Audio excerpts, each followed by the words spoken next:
Bonjour à toutes et à tous. Je suis donc Caroline Berger, je suis la responsable du développement des filières, agricoles et viticoles au Crédit Agricole, Centre-Est.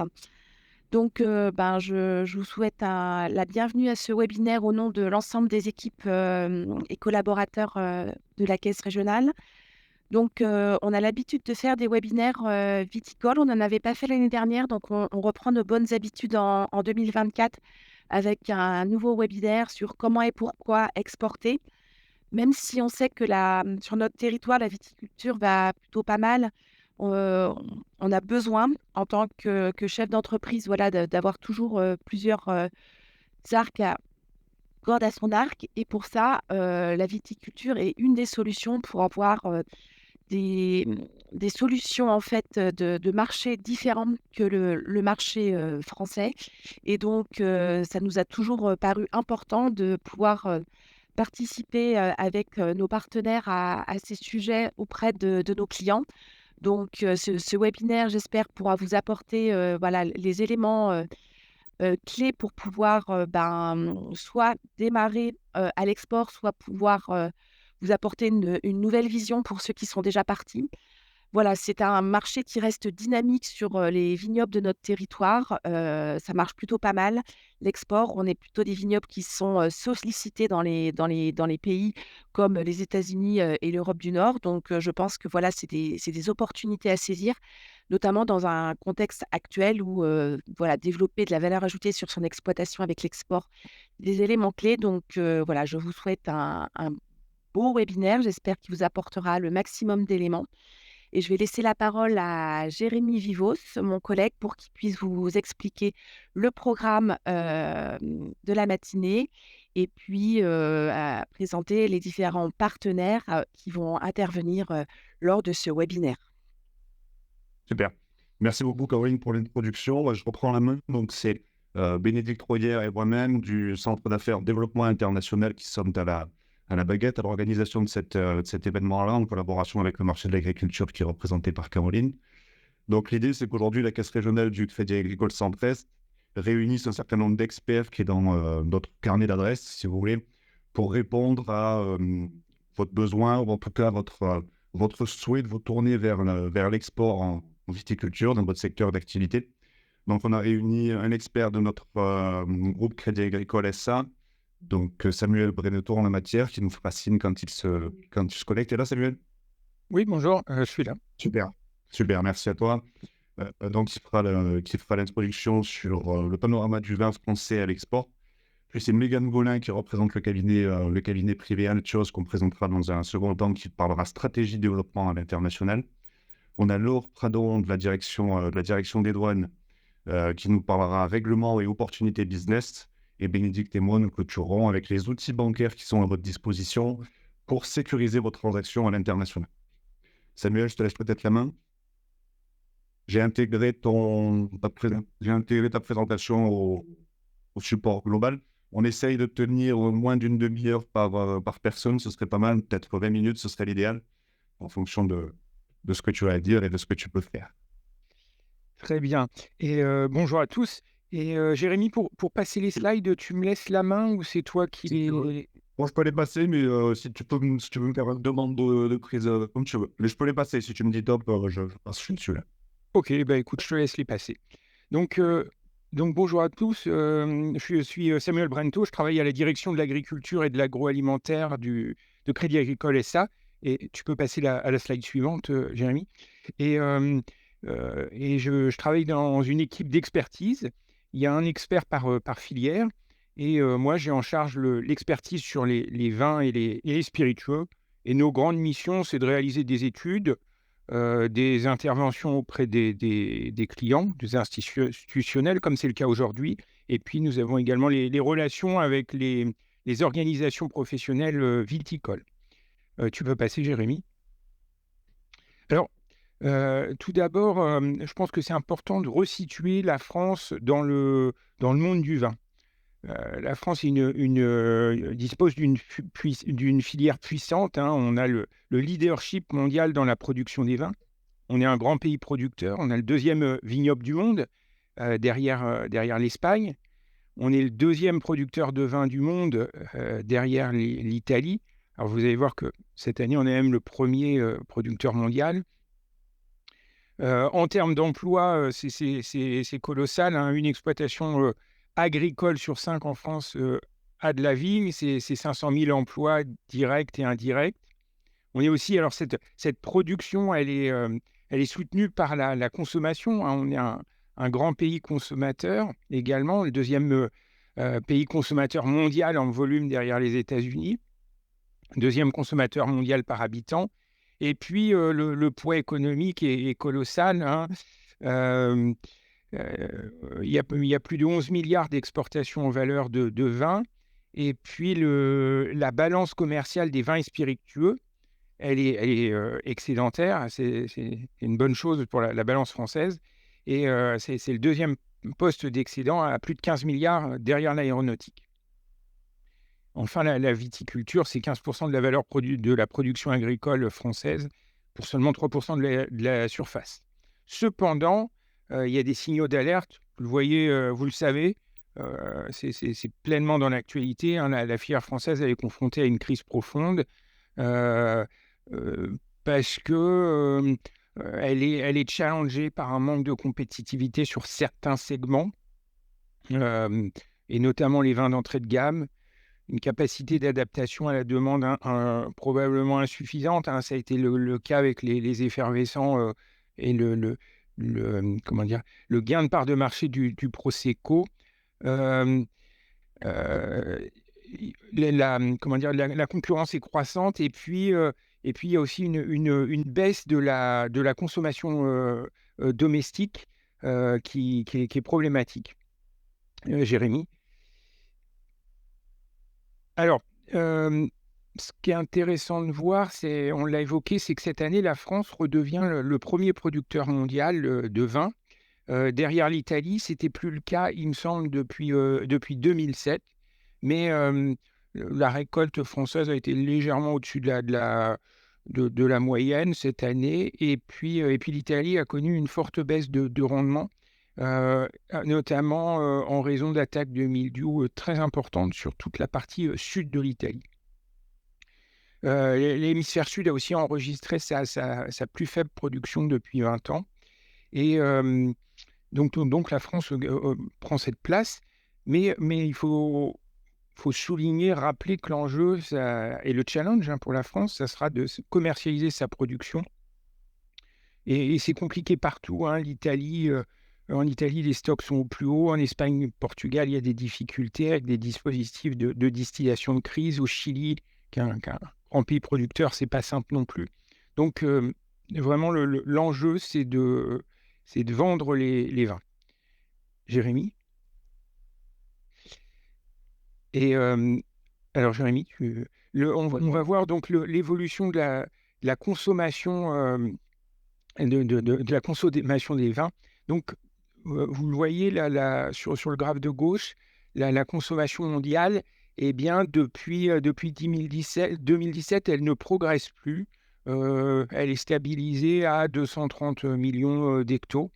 Il y a eu une phase de progression, hein, 96-2017, et depuis, donc, il y a eu une légère régression. Et quand on regarde par pays, on voit des trajectoires différentes. Alors, les États-Unis, depuis 30-40 ans, la consommation de vin progresse, même si depuis 1 an ou 2, elle stagne. Mais c'était vraiment le moteur du développement de la consommation.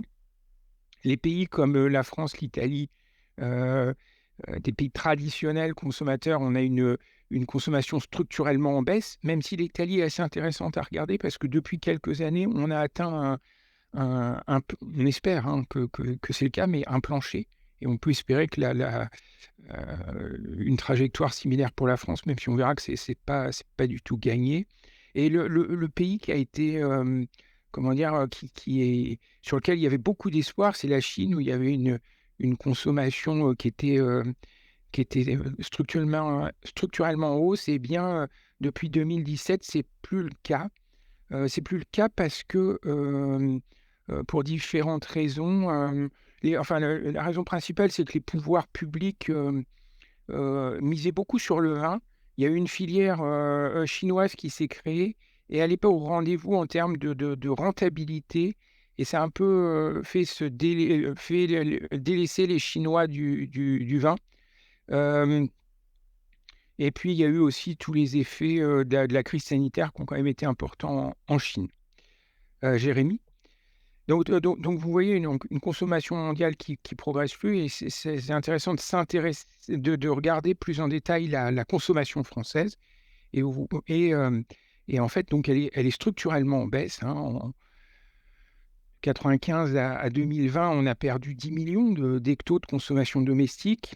Et quand on regarde la consommation par habitant, en 1960, elle était de 100 litres par personne par an. Et en 2015, sur le graphique, elle est plus qu'à 42 litres. Et aujourd'hui, en 2023, elle est même à 37 litres. Donc c'est ça la grande leçon de ce changement de consommation domestique, c'est qu'il faut trouver des débouchés impérativement à l'export. Surtout qu'on voit, on sait que dans les simulations, que la consommation domestique va continuer de baisser. Vous le voyez sur ce graphe, par génération, les générations de nos parents, grands-parents consommaient davantage, et les nouvelles générations, eh bien, consomment moins, et on sait qu'il n'y aura pas d'accroissement. Donc ça corrobore encore avec cette nécessité d'aller à l'export. Alors, Jérémy, on voit, ça se retrouve pleinement dans les ventes GMS de vin. Vous voyez là les ventes de vin tranquille. On voit une chute en 2014 et 2022. On est passé de 10 millions à 8 millions 7 de consommation de vente en GMS. Et qui est-ce qui en pâtit? Vous voyez que sur le rosé, le blanc, c'est relativement stable.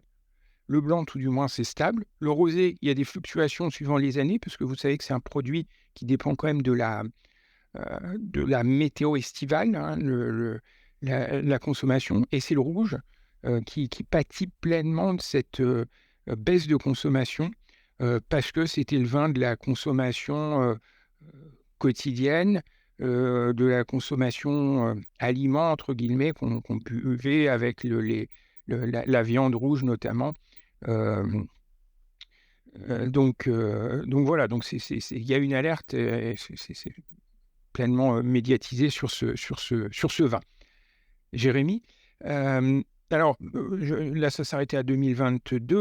Je vous ai mis l'actualité 2023. Vous voyez que c'est toujours le cas. En 2023, il y a à nouveau en GMS des baisses assez fortes, de 4% en volume de consommation de vin. Et c'est encore le vin rouge qui en fait pleinement les frais. Alors, face à ça, il y a quand même des canaux de distribution qui marchent. Et je vous ai mis ça parce que c'est intéressant par rapport à vos activités, de trouver des relais sur ce genre de canaux. C'est par exemple les cavistes. Vous voyez le nombre de cavistes parisiens qui, en une vingtaine d'années, a presque doublé. Parce que c'est pleinement dans la consommation, dans la recherche de consommation plaisir des consommateurs. Eh bien, ils vont chercher chez le caviste des vins un peu plus... ils vont chercher un conseil, des vins un peu plus haut de gamme. Et donc, c'est un mouvement important, Jérémy. Et alors maintenant, l'export, puisqu'on est là pour ça, donc on a vu pour la filière française, l'export, c'est un relais. Et ça tombe bien parce que au niveau mondial, les échanges de vins sont structurellement en hausse. En 2022, il y a eu plus de 100 millions d'hectos qui ont été exportés à travers le monde. Vous voyez sur le graphique de gauche une représentation des pays importateurs. Donc les États-Unis, on l'a vu, qui sont les leaders dans la consommation mondiale de vin, donc on occupe une place importante, même si c'est aussi un grand pays producteur. Et puis en Europe, la Grande-Bretagne et l'Allemagne, hein, qui sont ces 3 pays nos 3 premiers clients. Et vous voyez ensuite le poids de chaque pays. Et en fait, dans beaucoup de pays, il y a des territoires des territoires de développement commercial à explorer, aussi bien en Asie qu'en Amérique du Sud et même en Afrique, hein. Il y a des pays qui ont eu des croissances intéressantes ces dernières années, comme la Côte d'Ivoire. Sur le graphique de droite, vous voyez les importations de vin par pays. Donc, vous voyez les États-Unis, hein, qui sont vraiment continuellement en hausse, et puis l'inflexion chinoise dont on a parlé. Et nos 2 autres grands clients, l'Allemagne et le Royaume-Uni, étaient, sont plutôt stables aujourd'hui, mais ont connu quand même une phase de croissance importante. Alors, les exportations françaises, on l'a vu, la France est le premier exportateur mondial en valeur. C'était le cas en 2022, hein, avec 12 milliards. C'était un record. En volume, on est moins bien placé, hein, on est numéro 3. Derrière l'Italie et l'Espagne, et ça, en fait, ça traduit notre faiblesse ça traduit notre faiblesse sur les vins plutôt d'entrée de gamme ou de mass market, en sachant que en valeur, il y a des appellations, et notamment la Champagne, quoi, qui tirent pleinement ou les vins de Bourgogne, hein, qui connaissent un grand succès à l'export, qui tirent vraiment la valeur. Alors, là, ce sont les exportations françaises. En 2022, on voyait, hein, je vous ai mis le classement des pays à l'export pour la France. On voyait que toutes les destinations étaient en progression, à l'exception de la Chine. Et Jérémy, et je vous ai mis les résultats à fin octobre sur 2023. Et 2023, l'export, même si ça reste à un haut niveau, il y a c'est en retrait. L'année 2023 est en retrait. C'est assez, inquiétant, parce que à fin juin, en valeur, le S1 n'avait jamais été aussi haut en valeur. Et depuis, depuis le deuxième semestre, hein, les marchés se sont grippés, notamment les États-Unis qui ont beaucoup freiné sur le deuxième semestre. Alors, ce qu'on ne sait pas pleinement, c'est quelle est la part, en fait, d'ajustement des stocks, parce que l'année 2022 avait été assez exceptionnelle. Il y avait eu des stocks qui s'étaient constitués. Et quelle est la part d'ajustement des stocks, et puis quelle est la part réellement liée à la consommation. En tout cas, les incertitudes restent fortes pour 2024. Et Jérémy, et puis en sachant qu'il y a malgré tout, c'est intéressant à l'avoir en tête, toutes les menaces protectionnistes, hein. Et vous avez vu, il y a quelques semaines, là, Trump a fait une sortie sur la façon dont il avait taxé les vins français. Et vous vous rappelez tous de la taxe Trump de 2019 à 2021. Et puis malheureusement, il y a eu l'enquête aussi anti-dumping qui a été ouverte sur la distillation, sur les vins, sur les spiritueux à base de vins distillés par la Chine, un peu en représailles de ce que l'Europe veut mettre sur les importations de voitures électriques chinoises, quoi. Donc c'est un produit qui reste soumis dont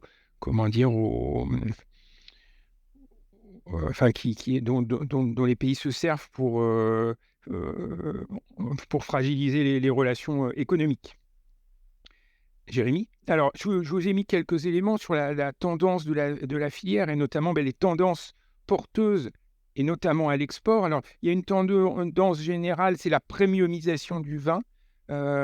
la consommation de vin premium augmente structurellement. Donc ça, c'est un point fort pour la France. Après, il y a les couleurs de vin, les rosés, les blancs, les effervescents, sont les vins qui, au niveau mondial, dont la consommation progresse, à contrario des vins rouges qui sont plus en retrait. Euh, comment dire, oui, la typologie de vin, le consommateur recherche davantage des vins fruités, légers, secs, avec une allégation à la transition agri-environnementale, on va dire, hein, avec les vins bio, par exemple. Les contenants aussi, hein, les Français sont très marqués par la bouteille, mais il y a des contenants qui connaissent un succès à l'export, comme le bib, notamment dans les pays scandinaves. La canette aussi, alors on en est aux prémices, mais on pense qu'il y a des destinations comme aux États-Unis où ça rencontrera un certain succès. Les modes de consommation changent, hein. On est notamment davantage dans la consommation à l'apéritif. Le no-tourisme est aussi un moyen de toucher le consommateur étranger. Et puis les marques, on va revenir sur différentes thématiques. Jérémy? Alors, oui, je vous illustrais quand même la consommation de vin par couleur. Et donc, vous voyez l'érosion des vins rouges, à contrario des blancs et des rosés qui progressent. Après, les vins rouges, il y a une érosion, mais qui est liée aussi au profil des vins qui sont produits. Et tous les vins rouges ne connaissent pas cette même érosion. Et vous voyez, actuellement, le Beaujolais est typiquement un vin rouge qui plaît aux consommateurs parce comment dire, il est porté sur le fruit et c'est tout à fait dans les attentes de ce que recherche le marché. Jérémy? Les effervescents aussi, hein, on sait que structurellement, une étude là, récemment montrait qu'il y aurait une croissance du marché des effervescents de 7% en moyenne par an jusqu'en 2027. Et parce que c'est un vin qui se boit comment dire, en cocktail, qui est bien adapté à la fraîcheur, qui est plébiscité par les jeunes, hein, notamment, qui peuvent passer du soda au vin effervescent, qui est très apprécié par les femmes. Et donc il y a comment dire, il y a vraiment une carte à jouer sur vos territoires avec notamment les créments de Bourgogne. Vous avez un produit qui permet de répondre à ce marché, à cette demande en croissance. Jérémy, je vous ai également mis une slide sur le no-tourisme, hein. Le no-tourisme, c'est un moyen de tirer la compétitivité française de la filière vin. On est la première destination mondiale touristique. On est un grand pays exportateur et il y a vraiment des synergies à jouer. La France était un peu en retard sur le no-tourisme. Il y a des travaux, des efforts importants qui ont été faits depuis une dizaine d'années. Et c'est un moyen de toucher, de faire connaître aux consommateurs étrangers nos vins. Et puis quand ils rentrent chez eux, eh bien, de poursuivre la consommation, quoi, pour qu'ils puissent revivre les émotions qu'ils ont eues en venant dans un séjour, par exemple dans le Beaujolais, dans la vallée du Rhône ou en Bourgogne. Eh bien, quand ils rentreront, ils pourront revivre ces émotions. Ils consommeront donc les vins. Et ça, il y a vraiment un intérêt pour la filière à investir là-dessus. Ensuite, la transition environnementale, hein, on l'a évoqué, c'est un moyen de se démarquer. Alors, vous voyez un moyen dans la publicité, hein, comme si consommer le vin était un moyen de sauver la planète. C'est pas tout à fait ça. Mais le consommateur y est très attentif parce que c'est pas un produit de première nécessité. Et Jérémy, tu peux mettre la dernière slide. On voit qu'il y a eu une multitude de démarches de transition, hein, qui se sont qui se sont développées. Alors la plus connue, c'est la viticulture biologique, hein. C'est celle qui est la plus, comment dire, la plus présente, la plus reconnue, on va dire. Mais il y a d'autres démarches qui se sont, comment dire, qui se sont créées autour, aussi bien la viticulture raisonnée. Je passerai sur les vins naturels parce que c'est vraiment une niche et puis c'est assez particulier. Mais il y a aussi les vins responsables qui nous semblent sont assez intéressants parce ils apportent un critère RSE sur lequel le consommateur et surtout également les distributeurs sont très sensibles. Ça va au-delà de la partie environnementale, quoi. Il y a toute une responsabilité sociétale qui est derrière. Et puis, il y a également la viticulture biodynamique qui est le bio plus d'autres, comment dire, d'autres d'autres engagements qui sont pris. Donc, enfin, par rapport à la multiplication de ces démarches à l'export, l'enjeu, c'est bien d'apporter de la lisibilité, quoi, aux consommateurs, aux metteurs en marché, c'est d'avoir une bonne, comment dire, une bonne pédagogie pour pouvoir vendre ces produits. Vous voyez, j'essaie de vous retracer les différents enjeux actuels à la fois des marchés export, de cette nécessité d'aller à l'export, hein, pour les producteurs français, le contexte économique compliqué, et puis comment dire, les grandes tendances du vin qui sont en France et également à l'export pour pouvoir se positionner. Si vous avez, ça fait 22 minutes, si vous avez, je pense qu'on a 2-3 minutes, si vous avez des questions, j'y répondrai volontiers. Ce que je propose peut-être, ce serait de les compiler ou de les écrire ou de me les envoyer par mail, puisque j'ai envoyé le lien par mon adresse mail hier soir. Donc, si vous voulez poser des questions, peut-être je propose de les recueillir et de vous les transmettre après à chaque expert. Comme ça, vous pourrez répondre peut-être en direct aux personnes qui posent la question, ou les mettre sur le chat, et puis on prendra un temps d'échange à la fin et on poursuit sur la présentation. Merci Samuel. Merci beaucoup. Ça me permet du coup de faire le lien avec notre prochain intervenant, puisque tu as dressé le panorama du marché du vin français à l'export, en indiquant effectivement que pour certaines catégories d'entre eux, il était en perte de vitesse, et la nécessité d'aller chercher donc des relais de croissance à l'international. C'est pourquoi on fait intervenir le cabinet Altios, qui est un partenaire du groupe Crédit Agricole depuis maintenant plus de 15 ans, et qui a une carte à jouer sur le domaine agri. Et Mégane Gaulin, donc, qui représente le cabinet Altios, va nous expliquer pourquoi. Mégane, tu es toujours là? Je suis toujours là. Bonjour à tous. Est-ce que vous m'entendez bien déjà? C'est bien. Super. Bonjour à tous, ravi d'être avec vous. Merci la Caisse régionale d'avoir convié Altios à cet échange qui nous passionne par définition, à savoir l'internationalisation des entreprises de la région et notamment dans le secteur vitivinicole. Donc, comme l'a dit Jérémy, moi je suis chargée d'affaires internationales basée à Lyon et je suis l'interlocutrice de proximité des dirigeants des sociétés, notamment du bassin lyonnais, du Nord-Rhône notamment, donc les secteurs aussi qui vous touchent, dans leur réflexion autour d'un développement à l'international, qu'il soit au démarrage ou qu'il soit déjà initié. Peut-être très rapidement, pourquoi Altios intervient. Nous, on est vraiment spécialisé dans l'accompagnement des sociétés françaises dans leur développement à l'international, dans leur démarche export, et aussi dans les réflexions autour de leur stratégie d'internationalisation et d'implantation, mais on y reviendra, avec 35 bureaux à travers le monde. L'idée étant de pouvoir vous accompagner au plus proche des marchés export qui vous intéressent, avec des solutions opérationnelles selon votre maturité, vos ambitions, que je vais vous présenter un peu plus tard.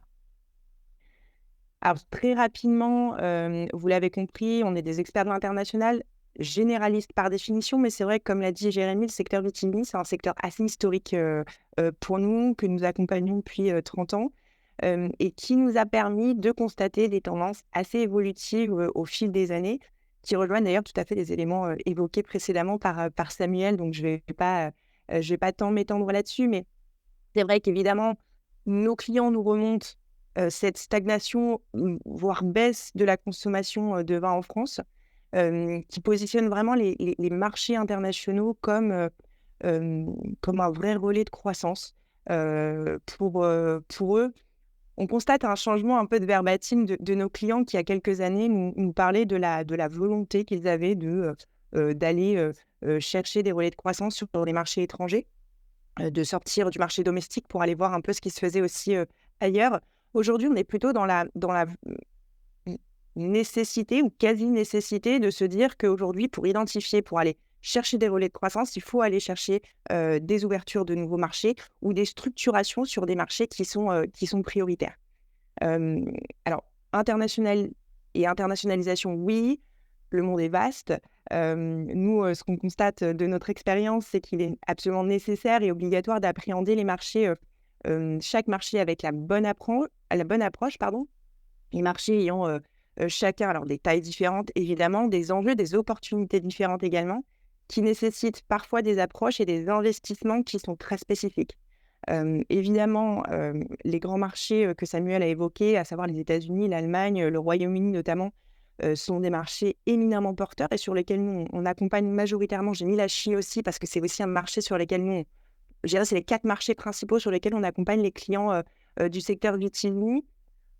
Pourquoi ? Parce que ce sont évidemment des marchés qui sont à forte opportunité, avec des plus gros volumes, un vrai intérêt pour les vins français.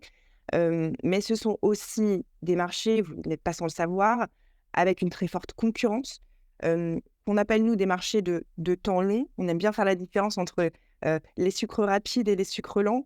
Typiquement, le marché américain, le marché allemand, malgré sa proximité, ça en reste des marchés de temps long qui nécessitent une certaine structuration tout de même, des investissements plus importants que certains marchés, je dirais, alternatifs. Et très souvent, pour vraiment faire la différence et aller chercher un vrai relais de croissance, une présence locale, même légère, hein, pour vraiment faire la différence sur ces marchés-là, au risque sinon de se voir un peu en difficulté ou en tout cas avec des courants d'affaires très variables. Évidemment, on n'en oublie pas des marchés alternatifs sur lesquels les courants d'affaires sont aussi intéressants à aller chercher, notamment dans des premières étapes à l'export, peut-être plus aisément avec des moyens plus ou moins importants par rapport au marché que j'ai précisé et sur lesquels on voit de plus en plus de clients qui nous disent pourquoi pas aller s'y structurer un peu plus, aller chercher des relais de croissance sur des marchés, on parlait de l'Europe du Nord au sens large, l'Europe centrale également, hein, avec qui, zone sur laquelle j'ai travaillé avec certaines entreprises vitivinicoles de la région. Les marchés asiatiques, il n'y a évidemment pas que la Chine qui est un peu en dents de scie ces dernières années. On voit un vrai attrait, en tout cas, pour les pays d'Asie du Sud-Est notamment, ou des pays comme le Japon et la Corée, qui n'en restent pas moins des pays assez complexes, mais assez ouverts à notre production. Évidemment, le marché américain, qui a sa concurrence locale, évidemment, on l'a vu, mais sur lesquels, notamment sur des vins plus premium, on peut faire une différence. Je ne mentionne pas le marché africain, mais je rejoins tout à fait ce que disait Samuel. Nous, on n'est pas positionné en Afrique, donc c'est pas forcément les pays sur lesquels on accompagne nos clients vitivinicole, mais c'est vrai qu'on entend quand même beaucoup parler de l'émergence de pays comme l'Afrique du Sud, par exemple, ou la Côte d'Ivoire, dans l'exportation de vins français. Merci beaucoup, Jérémy. Donc, en effet, aujourd'hui, quand on parle d'international, oui, je ne dirai jamais non à l'international. C'est une merveilleuse expérience à avoir pour vous, pour votre structure et pour vos vins. Mais c'est vrai qu'il y a la nécessité quand même de s'adapter au marché avec un vrai bon alignement et surtout d'être en adéquation avec la maturité de votre projet à l'international. Il existe aujourd'hui différents types de maturité dans le projet international. Maturité pour votre entreprise et votre structure, maturité également vis-à-vis des marchés que vous ciblez. La première, je dirais, grande étape de découverte de l'international par lesquelles beaucoup de nos entreprises, notamment vitivinicole, mais pas que, c'est assez multisectoriel, par lesquelles les entreprises vitivinicole démarrent, c'est l'export qu'on appelle classique, hein, c'est-à-dire que l'intégralité de votre de votre activité, de votre gestion de l'international, de vos ventes à l'international sont gérées depuis la France, à distance, avec des présences assez légères en local, avec parfois et souvent la mise en place de petits réseaux de distribution ou d'importation en local.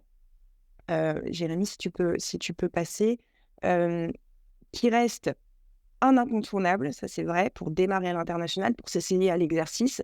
99% de nos clients ont commencé par faire de l'export avant de passer le cap suivant, qui est celui de l'internationalisation, on y reviendra. Un vrai incontournable, mais c'est vrai que, et vous êtes peut-être certains dans ce cas-là, sur certains marchés qui sont prioritaires pour vous, passe à un plafond ouvert sur certains marchés où vous dites, bon, on n'arrive pas à faire plus. Pourquoi est-ce qu'on n'arrive pas à faire plus? Comment est-ce qu'on va réussir à aller faire plus?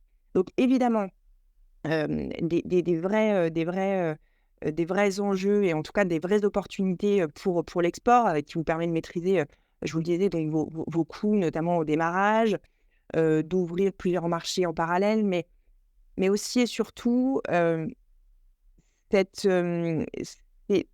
dirais, ces drapeaux rouges que l'on peut voir au fur et à mesure qu'on fait de l'export, notamment sur vos marchés qui sont principaux pour vous. Des marges qui sont réduites parce que vous travaillez aussi avec des partenaires externes qui vous permettent de faire de la vente indirecte. Une vente indirecte dit que vous avez moins la main mise sur votre développement commercial et parfois des accès réduits à l'information et à la réalité du marché sur lequel vous évoluez. Évidemment, et ça, c'est pas le Crédit Agricole qui veut dire à l'inverse, mais parfois des risques financiers ou des facturations en devises étrangères qui doivent se sécuriser et sur lesquelles voilà, il faut évidemment dont il faut vraiment réfléchir. Et un investissement temps qui est non négligeable. Démarrer à l'international, à l'export, oui. Quand on est sur une certaine volumétrie, 5, 10, 15 marchés sur lesquels vous pouvez travailler, parfois avec des volumes assez réduits, on peut voir des résultats dilués pour l'investissement temps que ça nécessite. Donc c'est vrai que nous, notre objectif aujourd'hui, c'est aussi de se dire, et je ne sais pas si certains d'entre vous sont dans ce cas-là, encore une fois, sur 1 ou 2 marchés, c'est surtout de se dire comment est-ce que je passe ce cap sur mes marchés, comment est-ce que je monte en puissance pour aller vraiment chercher des positions sur un marché et arrêter de faire, entre guillemets, de la petite volumétrie parfois qui prend du temps éminemment. Allez, donne-nous un peu de bon mot. Un peu de baume au cœur, ah oui, même.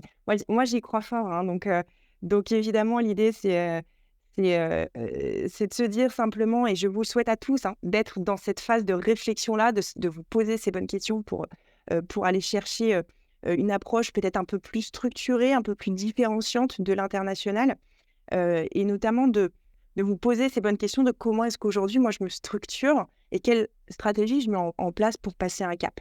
Ça nécessite vraiment de se poser des questions avant d'agir et notamment de se poser les questions sur ces marchés. Quels sont mes marchés prioritaires? Peut-être qu'aujourd'hui, vous exportez dans 15, 20, 25 pays. Évidemment que si vous souhaitez aujourd'hui passer des caps, vous n'allez pas pouvoir structurer 25 pays. Vous n'en aurez certainement pas les ressources, temps, argent, humaines. Par contre, vous allez pouvoir identifier peut-être des marchés, ce qu'on appelle nous des marchés prioritaires. C'est 1, 2, 3 marchés sur lesquels vous vous dites, là, on va aller vraiment structurer une approche structurante et engageante pour mon entreprise. Ça pose la question de la stratégie en fonction du marché. On l'a vu, il y a des marchés qui sont beaucoup plus matures que d'autres. La question de l'offre, évidemment, est-ce qu'elle est adaptée à mon marché? Samuel l'a dit, il y a des marchés qui sont beaucoup plus ouverts à des produits beaucoup plus premium, d'autres pas encore. Comment est-ce que je m'assure que l'offre que j'apporte sur le marché que j'ai choisi, que j'ai ciblé, soit adaptée au marché, et aussi se poser la question de son entreprise. Est-ce que la structuration que vous avez aujourd'hui en France est suffisante pour passer ce cap-là? Donc c'est vrai qu'il y a un vrai travail de réflexion à faire et de définition d'un plan d'action à réaliser. Je sais que c'est pas toujours évident de tirer ces vrais axes stratégiques et ces priorisations, notamment de marché. C'est un travail qu'on fait conjointement parfois avec nos clients qui le souhaitent et qui ont besoin d'avoir un petit recul. Mais c'est aussi un travail que vous pouvez faire tout à fait en prenant un peu de recul sur votre activité existante et en vous projetant, disons à 3 à 5 ans sur votre stratégie. Rémi? Super. Donc je sais que comment est-ce qu'on passe de l'export classique, comme on l'a dit, à l'internationalisation sur des marchés clés? Je sais que ça peut paraître un gros mot, l'internationalisation, mais finalement, vous allez voir qu'il y a aussi différentes étapes de maturité avec des solutions opérationnelles qui sont à votre disposition, qu'on met conjointement avec le Crédit Agricole en place pour vous aider un peu en douceur à pallier ces passages de cap, à passer ces grandes étapes-là pour vous permettre petit à petit de prendre la main sur vos marchés cibles.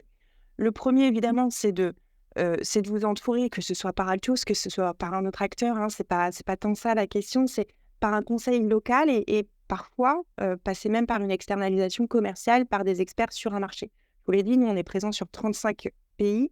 L'expérience nous a fait accompagner depuis nos filiales, avec mes collègues en local, accompagner des sociétés du secteur vitivinicole sur un marché donné, notamment les marchés, je vous le disais, nord-américains, chinois, allemands, le Royaume-Uni, qui sont des marchés complexes, les accompagner depuis le local à comprendre le marché, proposer la bonne offre et puis commencer à rayonner en constituant je dirais un réseau commercial pertinent et non plus opportuniste dans le bon sens du terme, mais vraiment de se dire aujourd'hui j'ai besoin des bonnes personnes sur place. Il faut que j'aille les chercher, il faut que j'aille les identifier, que j'arrive à les convaincre de rejoindre mon projet. Donc c'est disons une première étape de se dire on va se reposer sur quelqu'un en local et non plus depuis la France, qui va avoir une compréhension par exemple du marché nord-américain avec un filtre nord-américain. Et ça va aussi nous permettre vraiment de passer un cap sur la réflexion et la manière d'appréhender le marché. Évidemment, je dirais le premier grand pas que l'on fait à l'international, c'est d'avoir une présence sur ces marchés internationaux. Vous en êtes peut-être pas tous là, mais pour autant, on a vraiment vu des sociétés de toute taille se poser la question d'avoir une présence locale et notamment dans votre secteur, des représentants de marque qui sont vraiment des personnes à aller identifier, positionner sur un marché pour vous aider à passer ce cap. On a aujourd'hui, alors évidemment, des grandes structures et des grands noms du secteur vitivinicole qui ont déjà opéré depuis des années cette étape-là, de positionner sur des marchés clés des personnes, mais on le voit de plus en plus pour des plus petites structures qui se disent que plutôt que d'aller un peu de partout, elles préfèrent adresser un marché fort avec une personne en local. Et pour ça, je le précise, vous n'avez pas besoin forcément d'avoir une entité locale, vous n'avez pas forcément besoin d'avoir une filiale locale pour pouvoir embaucher dans un pays. Il existe diverses solutions aujourd'hui de gestion salariale, de portage salarial que nous proposons notamment chez Altios pour vous permettre de salarier sur ces marchés clés des personnes que vous aurez recrutées. Jérémy, si tu peux juste passer sur les... Voilà, merci beaucoup. Et tout ça, alors que ce soit ou l'un ou l'autre ou au fil du temps les deux solutions, ça va en effet vous permettre d'avoir, comme je vous le disais, cette présence locale qui va vous aider à renforcer votre activité, mais aussi et surtout à la pérenniser, à éviter ces fameuses fluctuations d'activité qu'on peut parfois avoir chez certains de nos clients qui ont une démarche export plus classique, d'aller challenger aussi les partenaires existants sur les marchés. Combien de clients nous ont appelés en nous disant voilà, ça fait 5-6 ans que je travaille avec un importateur sur le marché nord-américain ou un distributeur sur le marché chinois. Je ne sais pas ce qui se passe, on a toujours très bien travaillé et depuis 1 an, peu rien, je n'ai pas la main mise, je ne comprends pas ce qui se passe. On aurait besoin d'aller un peu secouer tout ça pour comprendre ce qui lui manque, est-ce que sa perspective a changé. Accompagnez-nous avec des personnes en local pour comprendre aussi un peu ça. Évidemment, d'être beaucoup plus présent auprès des clients finaux et finalement réaliser l'animation que vous êtes en capacité de faire aujourd'hui sur la France, de pouvoir petit à petit le décliner sur les marchés qui sont prioritaires pour vous. Anticiper les mauvaises surprises, évidemment, on l'a dit. Un départ d'un distributeur aujourd'hui, quand bien même vous travaillez depuis 10 ans avec lui, s'il s'en va, vous perdez la mainmise que vous aviez sur ce marché, donc c'est éminemment important.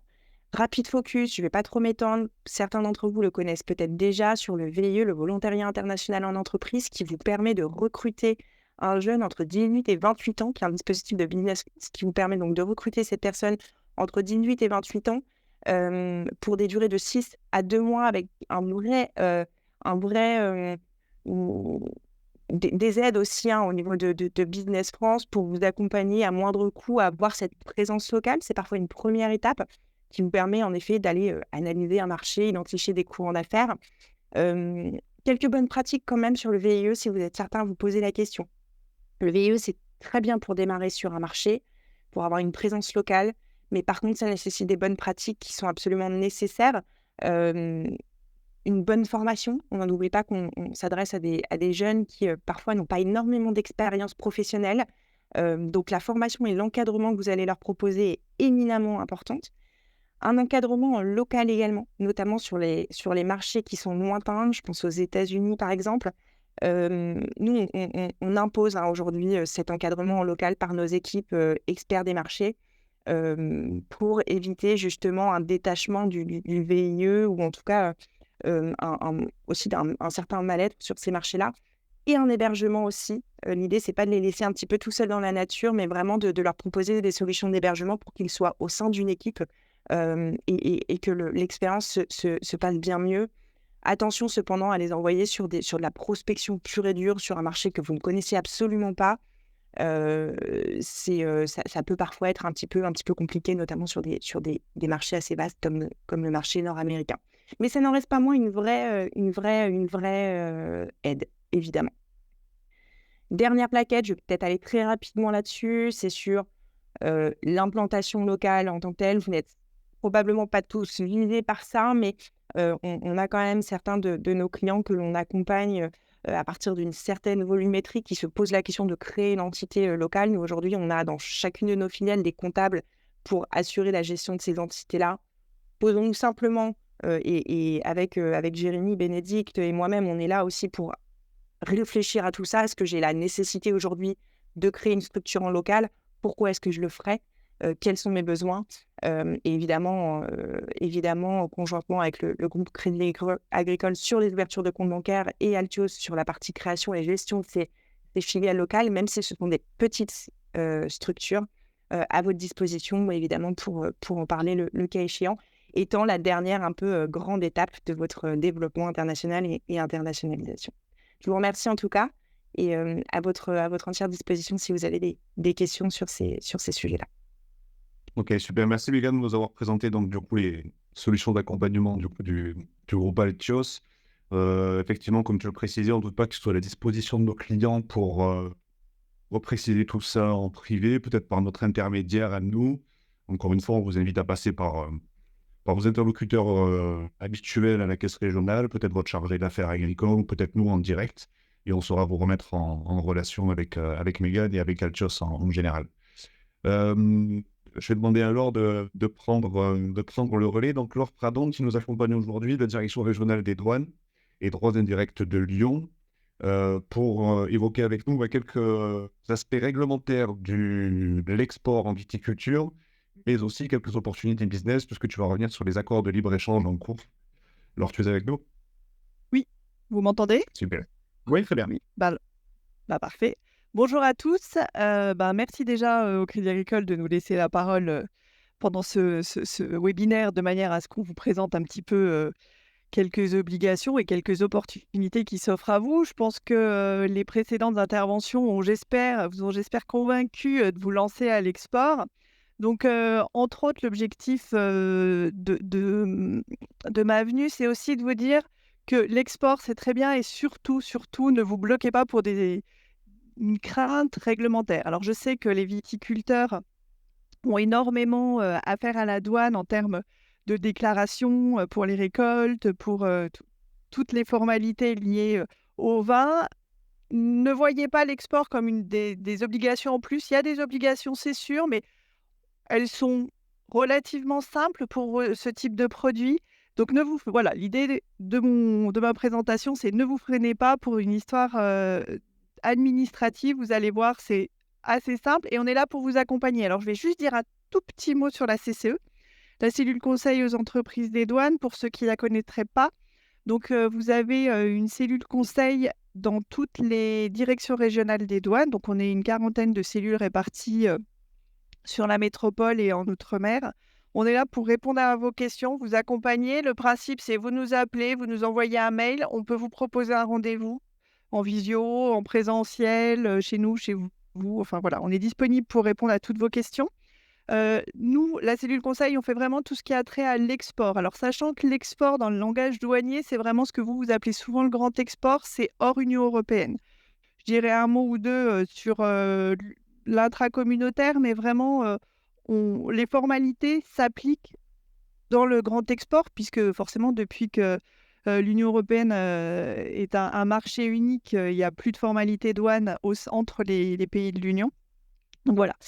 Je vais donc là vous présenter la déclaration en douane. Quel est le principe en fait? C'est quand vous faites de l'export hors Union européenne, il y a de base une déclaration en douane qui doit être faite. Alors je vous ai mis une petite présentation de ce qui est encore aujourd'hui notre déclaration en douane telle qu'elle existe partout en Europe, puisque voilà, comme je vous disais, la réglementation douane finalement c'est communautaire puisqu'on a un marché unique. Donc cette déclaration va disparaître sous ce format-là, mais le principe est toujours le même. Une marchandise passe une frontière, on doit l'accompagner d'une déclaration en douane. Donc ça c'est le principe de base. Quel est le prérequis finalement pour vous? C'est un simple enregistrement auprès de nos services, c'est-à-dire que vous allez demander ce qu'on appelle un numéro EORIS, un numéro européen, qui vous référence auprès de la douane comme étant importateur-exportateur. C'est assez simple comme démarche, ça se fait en ligne. Si vous avez un souci, vous nous appelez, on vous aide à la faire. Ça se fait de manière quasi instantanée. À partir du moment où vous le déposez, la validation elle est faite au plus tard dans la journée. Donc ça, c'est pas un gros sujet en fait de difficulté. Et la déclaration en douane, donc effectivement, c'est quelque chose qui est... je vais y repasser juste sur le précédent, si Jérémy... C'est quelque chose qui ne peut pas se faire seul, parce que c'est quand même quelque chose de complexe. Alors, il y a des entreprises dont c'est le métier de faire de l'import-export, donc eux ont des ressources en interne qui leur permettent de gérer ce genre de réglementation seuls. Mais finalement, vous, dont ce n'est pas le cœur de métier, vous allez devoir faire appel à un déclarant en douane. Donc, il a plusieurs déclarants en douane, transitaires en douane, représentants en douane enregistrés. Ça, c'est le terme officiel qui est repris au prix de nous. Et ces déclarants en douane sont des prestataires de services qui vont remplir pour vous cette déclaration. Donc voilà, si vous avez besoin de trouver un déclarant, on peut vous aider à trouver un déclarant. Vous avez plein de prestataires qui existent, qui sont à votre disposition. Les déclarations, c'est une prestation, donc sont payantes au coup par coup, mais voilà, vous pouvez établir un contrat avec un déclarant qui va gérer pour vous ce genre de documents. Étant entendu qu'à partir du moment où vous faites une déclaration, c'est quand même à vous de vérifier les données que vous allez lui fournir. Donc là, je vous ai donné les principales données, c'est le code douanier. Alors l'avantage du vin, c'est que vous avez un code douanier qui est relativement facile. Je pense que vous le connaissez tous, commence par 2204 et suit puis des chiffres qui vont correspondre à certains vins. La valeur, donc ça, c'est tout ce qui est facture, l'origine. Bon, alors l'avantage aussi, c'est que vous qui êtes des viticulteurs français, l'origine est assez identifiable. Donc Union européenne, à partir du moment où vos raisins sont européens, la question ne se pose pas. Donc voilà, il faut être juste un peu vigilant à avoir quelques données, bien les vérifier aussi bien quand vous lui donnez que quand vous recevez la déclaration. Et effectivement, les documents à récupérer, ce que je mettais, c'est que en fait, le document à récupérer, c'est cette fameuse déclaration pour pouvoir justifier que vous avez fait les formalités. Jérémy, je veux bien la slide suivante. Alors là, Incoterm, alors des fois c'est pareil, Incoterm, on voit pas toujours ce que c'est simplement une notion commerciale, c'est-à-dire vous allez définir avec votre client quelles sont les modalités pour qui fait quoi en fait sur l'international. Donc les Incoterm, en fait, ils vont du plus simple au plus compliqué, c'est-à-dire je ne fais strictement rien au niveau international dans mon flux export je fais tout jusqu'à l'arrivée dans le pays. Donc, de manière générale, je sais que beaucoup de viticulteurs qui font de l'export vont utiliser l'Incoterm ex-work. Donc, ex-work, ça veut dire quoi? C'est sortie usine. C'est simplement qu'en fait, votre client vient chercher chez vous à la propriété le vin et va tout gérer, y compris la déclaration en douane. Alors nous, on est assez réticents à l'utilisation de cette modalité commerciale. Pourquoi? C'est-à-dire que vous ne gérez rien, donc y compris la douane, et donc c'est ce point-là en fait qui nous... Alors c'est autorisé, hein, il n'y a pas de souci bien entendu, mais on appelle votre attention sur la facturation. Pourquoi? Parce que vous ne gérez pas la déclaration, vous n'avez pas forcément récupéré cette déclaration. Or vous, quand vous facturez votre client à l'export, vous allez le facturer hors taxe. Et pour justifier, alors pas auprès de la douane, là, mais auprès des services fiscaux, des impôts, que vous avez fait une facturation hors taxe, qui n'est normalement pas le régime de base, eh ben, il va falloir, à l'appui de votre facturation hors taxe, donner la déclaration en douane que voilà, des fois, vous n'arrivez pas forcément à récupérer, puisque votre client, qui peut être un client one-shot en plus, va pas vous retransmettre. Donc, nous, on vous conseille. Alors après, je sais que ça vous demande un tout petit peu plus de travail, c'est de faire l'Incoterm juste suivant qui s'appelle FCA. Vous voyez là sur le petit tableau à droite, c'est le qui est juste après. Donc, votre client vient quand même à la propriété chercher le vin, mais par contre, vous faites la déclaration en douane dont je vous parlais précédemment avec un prestataire. L'avantage, c'est que vous gérez, donc vous savez quelles données vous mettez dans la déclaration, puisque c'est vous qui les donnez au déclarant. L'avantage, c'est que vous récupérez votre déclaration et que donc vous pouvez justifier au service des impôts. Donc voilà le petite notion de attention quand même à la manière dont vous faites l'envoi, parce que il peut y avoir des incidences si les choses sont pas bien faites dans l'ordre. Je vous ai quand même mis l'Incoterm DDP, mais je sais que de manière générale, c'est quand même au niveau des viticulteurs, c'est pas géré, c'est les vendeurs français qui vont tout gérer, y compris la déclaration dans le pays de destination, donc plus le transport, etc. Donc c'est un cas assez rare. C'est souvent des grosses entreprises qui font de l'import-export qui vont utiliser celui-là, mais qu'on déconseille aussi puisque c'est plus compliqué, puisque vous devez faire les formalités à l'arrivée. Voilà. Donc c'est vraiment, mais gardez cet ex-work en tête si on vous le propose comme ça. Je vous ai mis les mentions obligatoires, comme ça vous les aurez de toute façon. Ce que je vous disais, c'est comme la TVA, normalement, elle est facturée. Quand elle ne l'est pas, sur votre facture, vous devez préciser, voilà, la TVA n'est pas applicable, donc c'est ce qui est en rouge tout en bas, en vertu de cet article. C'est une simple mention que vous rajoutez à votre facture de manière à justifier auprès des services fiscaux, finalement, que vous n'avez pas facturé la TVA à votre client.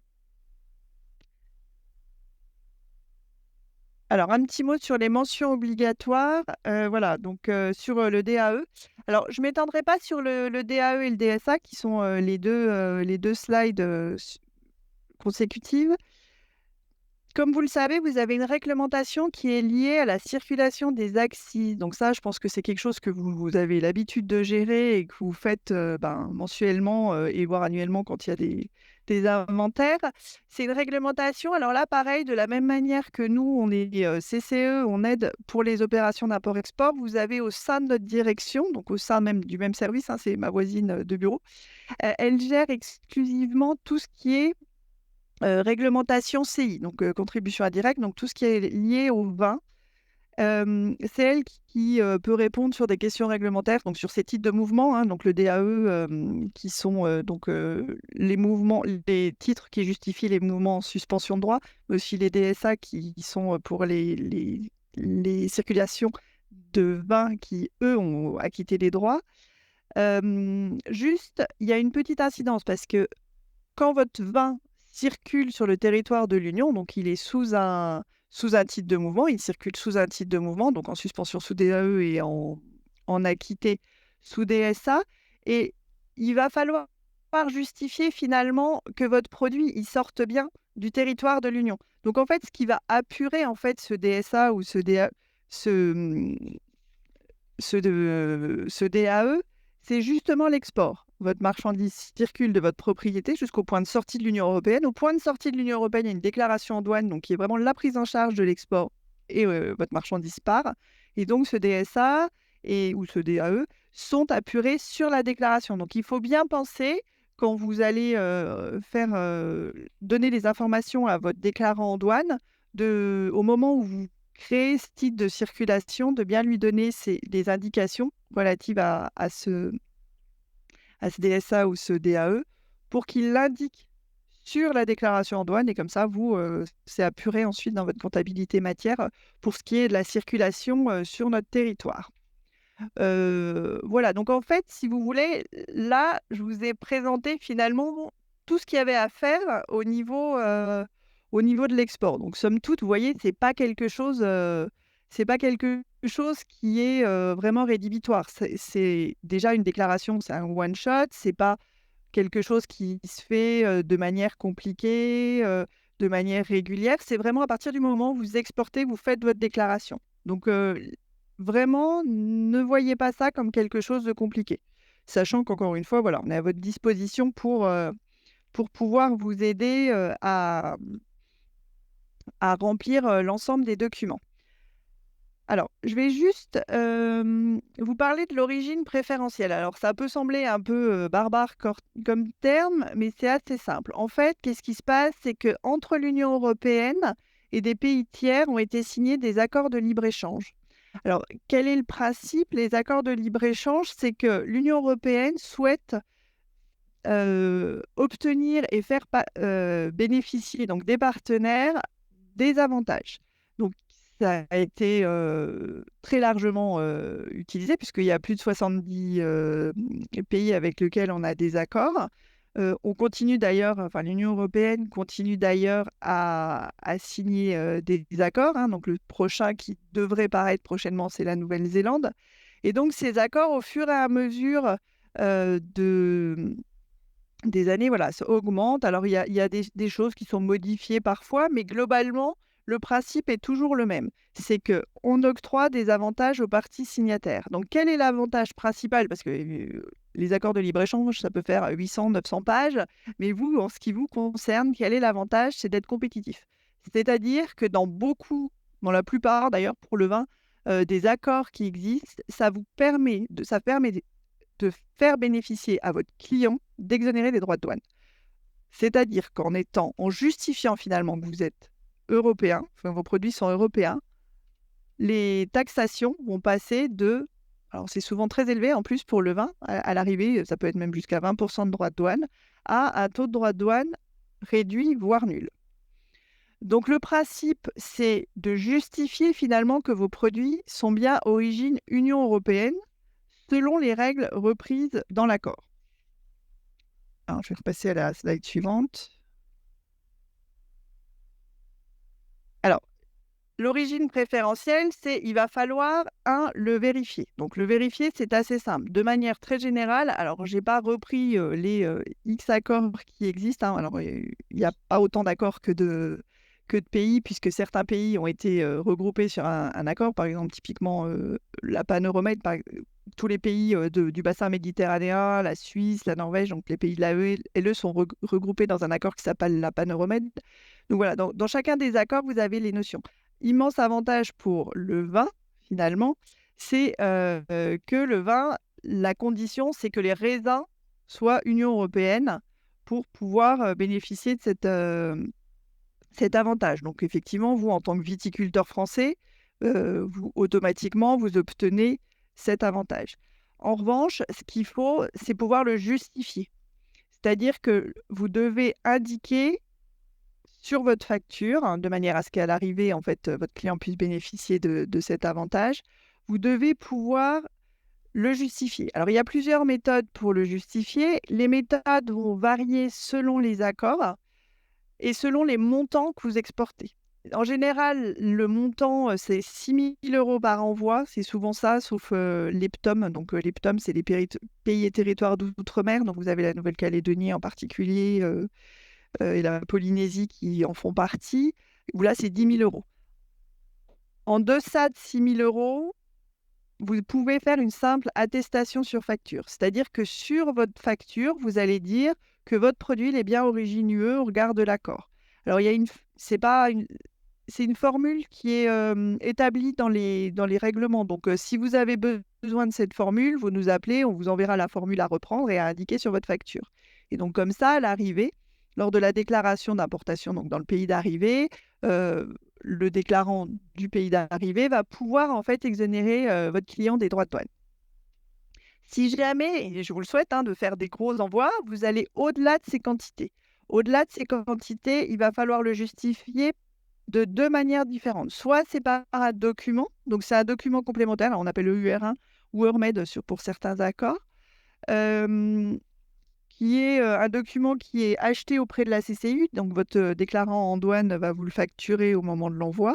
Soit, pour éviter justement des frais complémentaires, vous pouvez demander en fait à avoir un statut particulier. Et donc là, on va en parler après. Alors juste un petit mot avant de passer à comment ça se passe pour les statuts particuliers. Il y a la rétroactivité, je vais y arriver, des preuves d'origine. C'est quoi? C'est-à-dire que dans certains accords, donc là pareil, c'est vous envoyez de la marchandise, vous vous rendez compte finalement a posteriori qu'il y avait un accord et vous n'avez pas fait bénéficier de votre client. Donc dans certains accords, vous avez jusqu'à 12 mois pour envoyer votre preuve d'origine dans le pays de destination de manière en fait à exonérer. Donc là après il y a un remboursement en fait des droits pour votre client.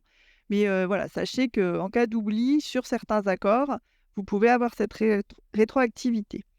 Donc là, en dessous, vous avez le lien de la liste des accords. Alors pourquoi j'ai mis cette liste? C'est comme ça vous permet de savoir quels sont les pays pour lesquels vous pouvez faire bénéficier à votre client des avantages. Donc vous avez sur le site, sur notre site internet, toutes ces informations et la liste de tous les pays qui sont concernés.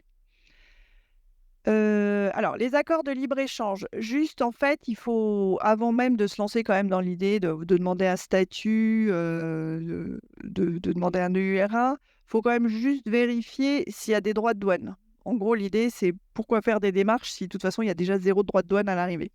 Donc là, vous avez un petit téléservice qui s'appelle Access to Market. Donc pareil, si vous n'arrivez pas à vous en servir, vous nous appelez, on vous dira tout de suite quels sont les taux. Ce service vous permet d'avoir quoi? Finalement, c'est juste les taux de droits de douane à l'arrivée. Je prends un exemple, vous exportez du vin au Japon, et ce téléservice va vous dire j'envoie de France vers le Japon du vin. Donc le taux de droit de douane, c'est, je ne sais pas, 15% de droits de douane. Si jamais je peux justifier, il est à 0. Donc c'est vraiment un tout petit téléservice qui a été fait par la Commission européenne et qui vraiment est très utile puisqu'il vous permet de savoir s'il y a des droits à l'arrivée ou pas. Donc si effectivement il y a des droits à l'arrivée, alors sur le vin, il faut être franc, il y a des droits quand même pour beaucoup de pays. Mais s'il y a effectivement des droits, c'est là, à ce moment-là, que vous vous posez la question de dire, moi, est-ce que je mets ma petite mention sur facture ou si mes montants d'envoi sont supérieurs à 6 000 ou 10 000 euros, comment faire pour obtenir le statut d'exportateur agréé ou enregistré. Voilà, je vais passer au statut. Donc là, c'est voilà, tiens. Voilà, c'est l'exemple, j'avais oublié que je vous l'avais mis. Donc typiquement, en plus, c'est le Japon. Donc là, voilà, on voit très bien. Alors, on voit très bien parce que je sais lire finalement, mais j'ai mis un vin qui vient de France, qui part au Japon. Donc le taux de droit, alors vous avez un taux très élevé, c'est des pays en fait comme la Corée du Nord, des pays sur lesquels il y a des sanctions. Donc ils ont un taux de droit souvent plus élevé à l'arrivée dans les pays. Mais le taux normal, c'est 15%. Donc vous voyez, vous avez 15%, mais si vous remplissez votre petite attestation, finalement, votre client ne paiera pas de droit. Ça tombe à 0. Donc voilà, donc vous voyez vraiment l'intérêt commercial que vous avez. Enfin, c'est vraiment un vrai atout que vous pouvez vendre à votre client aussi lors de la vente de vos produits. Donc, comme je vous le disais, en deçà de 6 000 ou 10 000 euros par envoi, vous pouvez simplement faire une mention sur facture. Au-delà, où vous achetez des EUR1 ou vous demandez un statut. Alors, le statut, c'est pareil, c'est pas très, très compliqué. Nous, souvent, en plus, comme vous avez un produit unique, nous, on vous aide, on vous fait le pas à pas en ligne, il n'y a pas de souci, on vous aide à remplir la demande. Il y a 2 sortes de statuts qui, en fait, ont exactement le même objectif, c'est d'exonérer votre client des droits. Juste une chose, c'est qu'il y en a un qui se fait en ligne et il y en a un qui se fait sur un document papier. Voilà, ça dépend des accords. C'est pas le choix en fonction de ce que vous préférez, c'est vraiment en fonction des accords. Donc, si vous faites Japon ou Canada, vous allez le faire en ligne. Si vous faites la Suisse, vous allez le faire en papier. Le principe est le même.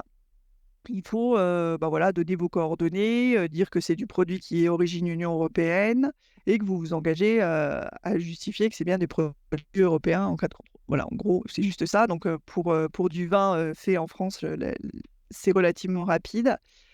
Étant entendu, et c'est pour ça que je voulais noter que si la demande se fait en ligne, c'est un téléservice sur lequel vous déposez votre demande qui s'appelle Soprano et de toute façon, on est obligé de vous donner des droits pour accéder à ce téléservice. Donc pareil, une petite demande, un petit mail et puis on vous ouvre les droits et puis on vous envoie toutes les infos nécessaires pour déposer la demande. Voilà. Alors ça va très vite, hein, c'est en général, si vous la déposez sous 24-48 heures maximum, bon alors après hors week-end, hein, mais sur les jours ouvrés, il y a pas de souci, vous avez votre numéro très rapidement. Juste un tout petit focus, par exemple, si vous exportez pour la Corée, vous êtes obligé de demander le statut. Vous pouvez pas faire le choix simplement d'envoyer l'EUR. Voilà, si vous voulez faire bénéficier de l'avantage de l'accord, il va falloir demander le statut. Alors, c'est sous papier, lui, ce document. Là, donc effectivement, alors est obligatoire si vous voulez en faire bénéficier, hein, bien entendu, au-delà de 10 000 euros. Voilà, c'était la spécificité des PNOM. Les autres pays, en général, c'est 6 000. Là, c'est plutôt 10 000. Vous avez aussi un accord qui a été signé avec les pays d'Afrique aussi, sur lequel vous pouvez utiliser. Par contre, tout ce qu'on appelle les pays SPG, ça s'appelle le système préférence généralisé, donc c'est les pays en développement. Il n'y a pas d'accord. Il y a un accord qui existe, mais il n'existe qu'à l'importation. Voilà. Donc, celui-là, effectivement, n'est pas utilisable pour vous dans le cadre de l'export.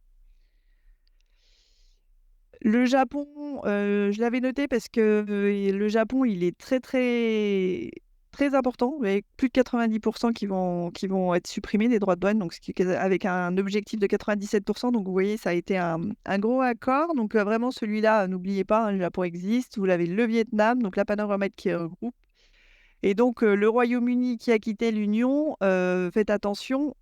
Déjà, n'oubliez pas, voilà, si vous n'avez pas encore fait d'export vers les Royaumes-Unis, n'oubliez pas que le Royaume-Uni, c'est plus un pays de l'Union européenne, c'est un pays tiers et toutes les informations que je vous ai données sur la déclaration en douane s'appliquent pour eux aussi. Et donc, avec eux, il y a aussi un accord qui a été signé. Voilà, donc un petit résumé, n'oubliez pas, donc pensez aux accords pour être compétitif à l'export, vérifiez qu'il y a des droits de douane, hein, évidemment. Toutes les conditions, tous les documents nécessaires se trouvent dans les accords et on est là de toute façon pour vous aider à lire ces règlements qui ne sont pas toujours, on est d'accord, hein, pas toujours simples, mais voilà, n'hésitez pas de toute façon, en fin de présentation, vous aurez tous nos coordonnées et puis Jérémy a nos coordonnées, il vous les donnera si vous avez besoin. Je fais juste un tout petit point avant de laisser la parole auprès de la présentation suivante sur la vente directement à votre propriété. Alors, quand vous avez des particuliers qui viennent, qui sont non-Union européenne, vous allez leur faire payer donc la TVA, mais ils peuvent demander le remboursement de cette TVA. Alors, pour que vous puissiez le faire, puisque ce sera à vous, en fait, hein, de faire le remboursement de TVA. Donc là, soyez quand même vigilants d'ailleurs à la manière dont vous avez décidé de rembourser, hein, si c'est un virement, etc. Bon, le virement, c'est quand même ce qu'il y a de plus simple. Il y a un petit prérequis, c'est que vous devez vous inscrire auprès du PAE. Donc, le PAE, c'est le service général au niveau de la direction là, pour lequel je travaille. On vous enverra, c'est un document relativement simple à remplir et vous aurez accès à cette possibilité de permettre à vos clients qui repartent. Alors, typiquement, on a quand même beaucoup, je pense beaucoup aux Suisses hein, qui viennent, qui achètent sur place et qui repartent. Pour eux, vous pouvez leur proposer effectivement la détaxe, donc de rembourser la TVA une fois qu'ils auront justifié au passage à la frontière du passage des produits. Il faut quand même être un peu vigilant, il faut vraiment bien attendre de recevoir le document qui justifie le passage frontière. Après, c'est aussi à vous, donc le remboursement, évidemment, il n'est pas obligatoire, hein, c'est vous qui finalement commercialement choisissez ou pas de lui proposer cet avantage. Donc, si vous décidez de faire de la détaxe avec Pablo, ben, voilà, vous le faites. Si vous trouvez que finalement, ça complexifie, voilà, vous n'avez pas d'obligation. C'est juste un avantage que vous offrez à vos clients qui viendraient, en tant que particulier, acheter du vin chez vous. Passer à la slide suivante. Voilà, donc c'est bon pour, donc des particuliers, donc c'est évidemment pas des entreprises, une inscription et ils ont 3 mois pour présenter le bordereau de manière à ce que vous puissiez, vous, faire le virement et le rembourser. Donc voilà, sachez que vous pouvez aussi proposer aux particuliers cet avantage d'avoir le remboursement de la TVA. Et une dernière petite chose, voilà, ça c'est le bordereau, je vous ai montré à quoi ça ressemble. Vous l'éditez en fait via le téléservice auquel vous avez accès. Il se peut aussi que vous ayez des professionnels cette fois qui viennent au domaine chercher du vin. Là, comme ils sont professionnels, ils doivent faire alors ce qu'on appelle le X, la déclaration d'exportation. Ils doivent faire une déclaration d'exportation puisque eux sont des professionnels. Ils passent pas juste avec, leur quantité autorisée, la douane. Ils vont faire une déclaration d'exportation et vous leur facturez TTC et ils ont pareil puisque la TVA, le principe, c'est, le paiement, dans le pays de consommation. Il y a pas Ils n'ont pas vocation à la payer, mais voilà, tant qu'ils sont sur le territoire, ils l'ont payée et une fois qu'ils déclarent la marchandise comme exportée, donc sortie du territoire de l'Union européenne, hein, sur la déclaration d'exportation, vous avez une petite mention en bas, ECS sortie, qui indique que les produits ont quitté le territoire de l'Union. À partir de ce moment-là, ils peuvent faire une demande auprès de l'administration pour un remboursement de TVA. Étant entendu, mais ça je pense que vous le savez, que quand, les produits, vous les faites sortir de votre propriété, ils doivent être accompagnés de documents de circulation avec des justificatifs. Voilà pour les éléments essentiels concernant l'export. Donc là, je vous ai mis un petit mot, donc ce que je vous disais, par mail, rendez-vous personnalisé, on peut vous aider. Et donc là, la slide suivante, nous sommes 3 à travailler à la CCE à Lyon. Donc moi, je suis Laure Pradon, mes 2 collègues, Juliette et Natalia, sont disponibles aussi. On a donc des numéros de téléphone, une seule adresse mail générique. Alors on est souvent, voilà, dans des entreprises aussi, donc on ne peut pas toujours répondre au téléphone. Donc privilégiez le mail, au moins vous êtes sûr. Et puis en plus, vous êtes sûr qu'une de nous 3 est là pour répondre. Alors selon, votre département, donc nous on couvre le Rhône, la Drôme, l'Ardèche et le Nord-Isère pour la CCE de Lyon. Donc ces coordonnées, c'est pour ces départements. Pour l'Auvergne-Rhône-Alpes, vous avez aussi des CCE à Chambéry, Annecy et Clermont-Ferrand, mais comme je vous le disais, vous en avez aussi dans d'autres. Si vous êtes par exemple dans Saône-et-Loire, vous en avez une CCE à Dijon, enfin vous en avez partout. Et si vous ne trouvez pas leurs coordonnées, vous nous appelez aussi. Voilà Et pour... Vous appelez nous aussi, on pourra vous mettre Oui, vous transférez. avec les Voilà. collègues de la Saône. Excellent, super. Merci beaucoup, Laure. Merci beaucoup pour cette intervention. Et du coup, ça fait le lien avec la partie qui nous concerne, nous, Crédit Agricole Centre-Est, puisqu'on a fait le choix de vous présenter les solutions de sécurisation de vos transactions à l'international, hein. On a fait, je ne vais pas refaire le fil de la matinée, mais on a vu l'intérêt pour vous de vous pencher, puisque vous êtes là aujourd'hui, de toute façon, c'est que vous avez de l'intérêt pour l'international. La façon commerciale stratégique avec laquelle on peut vous accompagner avec Altios, les aspects réglementaires et opportunités business avec les douanes. Donc, Crédit Agricole, nous, on se charge de vous présenter des outils bancaires, à proprement parler, qui visent à protéger vos transactions à l'international, dans le but de vous donner des avantages commerciaux aussi auprès de vos clients, de présenter ça comme un avantage commercial auprès de vos clients. Bénénique, je te laisse peut-être la parole. Donc, avant de développer dans le détail les outils bancaires de sécurisation, on voulait vous rappeler que quand nous solliciter sur ces outils-là, il y a un lien étroit avec la relation de confiance que vous avez avec votre importateur. En effet, si vous avez une relation de confiance totale et réciproque, soit parce que votre importateur a totalement confiance dans votre capacité à honorer la commande, à respecter les conditions du contrat, il va vous payer avant l'expédition. Donc pour cette partie-là, il n'y a pas d'intérêt à sécuriser la transaction puisque vous serez payé avant de faire partir la marchandise. Soit à l'inverse, vous, exportateur, vous avez totalement confiance dans la capacité à votre importateur de vous régler à réception de la marchandise. Là également, pas de nécessité à sécuriser cette transaction-là. Ceci étant, si il y a une confiance partielle, ou une absence de confiance, il y a effectivement des outils qu'on est capable de mettre en place pour vous accompagner dans le développement de votre export. Lors d'une confiance partielle, il y a l'encaissement documentaire, ou remise documentaire. Et mandater votre banque pour la remise des documents en échange de la demande de paiement de votre partenaire. La protection, elle est limitée parce qu'il n'y a pas d'engagement de la part de la banque pour forcer votre importateur à payer. Mais ça permet quand même une certaine protection. On reviendra dans le détail, Jérémy présentera dans le détail un peu plus tard les solutions bancaires. Quand il n'y a pas de confiance, parce que c'est peut-être un nouveau partenaire, vous avez 2 solutions qui sont la stand-by, qui là est une garantie à première demande. Et il n'y a pas de garantie ce n'est pas un moyen de paiement, mais c'est une garantie que vous allez pouvoir activer en cas de souci. Et le crédit documentaire qui, lui, engage les banques pour demander le règlement si les process sont respectés, avec une partie de remise de documents par l'intermédiaire des banques qui entraîne le paiement de votre facture. Si on schématise un petit peu, c'est cette relation de confiance.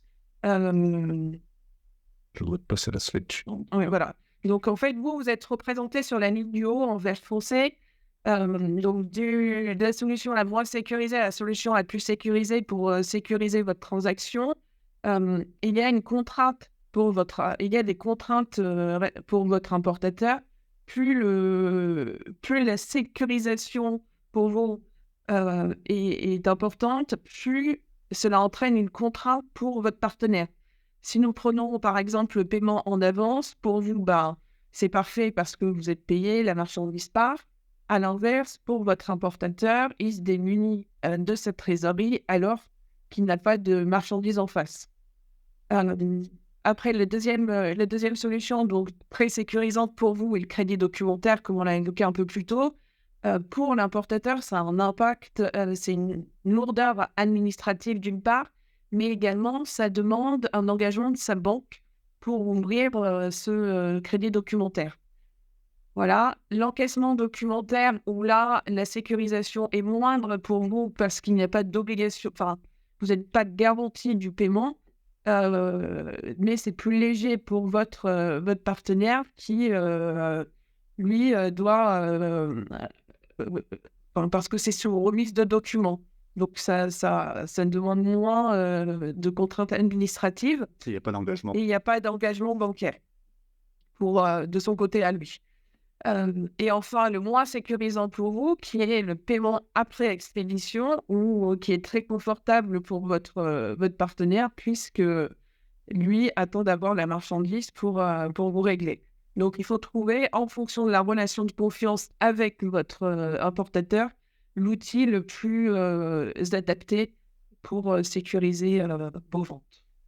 Voilà, donc je vous présente moi dans le détail les différents outils qui ont été évoqués. Donc en commençant par la remise documentaire, on va aller du moins sécurisé au plus sécure dans la transaction. Donc la remise documentaire, comme l'expliquait Bénédicte, c'est vous, exportateur qui êtes à la baguette, qui mandatez votre banque, Crédit Agricole Centre-Est en l'occurrence, pour transiter un certain nombre de documents qui vont être utilisés à la réception là-bas de ces éléments-là. Donc, on va passer par la banque de votre client importateur dans le pays que vous avez, sur lequel vous exportez, et la banque de l'importateur, en lui remettant les documents que vous avez transmis, ça va déclencher le paiement de votre prestation ou le paiement à l'échéance si vous avez octroyé des délais de paiement à votre client. Alors, c'est un système qui comporte un certain risque, puisqu'on disait tout à l'heure avec Bénédicte, il ne comporte aucun engagement bancaire.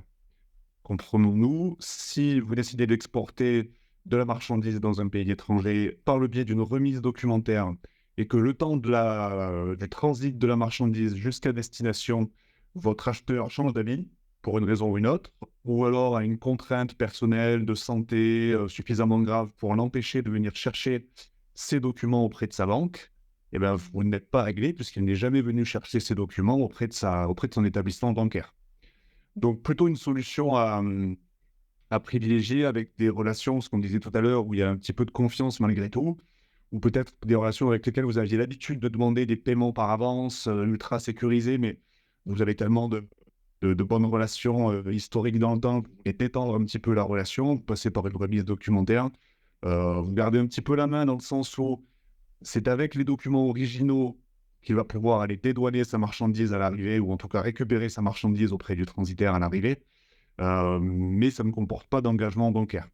De même, si vous octroyez un délai de paiement avec la remise documentaire, vous leur permettez de payer à 60 ou 90 jours. Pour la banque remettante, du coup, la banque de votre client lui remet ces éléments à jour J. Il a peut-être la provision sur le compte à ce moment-là, et s'il y avait un paiement à vue, vous auriez été payé tout de suite. Sauf que 60 jours plus tard, s'il n'a pas la provision nécessaire sur son compte, eh ben, le paiement ne s'effectue pas et vous n'êtes à nouveau pas payé. Voilà. Donc, c'est un outil et c'est un moyen de paiement. Hein, on présente ça dans la slide suivante. Donc, c'est un moyen de paiement, mais à privilégier peut-être avec des relations de confiance ou des relations déjà établies. Je vous présente le schéma, comment ça fonctionne. Vous êtes à droite, donc l'exportateur. L'exportateur, vous faites un contrat commercial avec votre client importateur. Dans ce contrat commercial, dans cette facture, il est fait référence à un paiement par remise documentaire. C'est ce que je vous ai indiqué. C'est un vrai moyen de paiement, même titre qu'un virement, qu'un chèque ou un autre moyen de paiement de votre connaissance. Donc, je vous disais que c'est vous qui êtes à la baguette, hein, puisque vous expédiez la marchandise et au même moment, vous nous transmettez à nous les documents que vous souhaitez transiter par les banques, par le biais des partenaires bancaires, auprès de votre client importateur. Donc, nous, banque, on contrôle la conformité de vos éléments, mais on ne prend aucun engagement sur ceci. On sert de boîte aux lettres et on respecte scrupuleusement votre demande, à savoir transmettre ces éléments-là à une banque présentatrice qui elle-même doit les présenter à son client importateur. À ce niveau-là, le gros conseil qu'on vous donne, de ne pas transmettre vous en direct à votre importateur des éléments qui doivent transiter par la remise documentaire. Donc la facture, la packing list, les bons de prise en charge des transporteurs quand c'est vous qui êtes à la baguette du transport. Ça pourrait leur servir à aller chercher votre marchandise sans être passé par la case banque et donc y récupérer votre marchandise sans avoir effectué le règlement. Je reviens sur notre schéma, si tout se passe convenablement, la présentation des documents entraîne effectivement le paiement ou l'acceptation de paiement à échéance quand il y a un délai de paiement, le cas échéant. Donc voilà pour ce qui est de la remise documentaire ou l'encaissement documentaire, comme c'était précisé dans les slides de Bénédicte juste avant.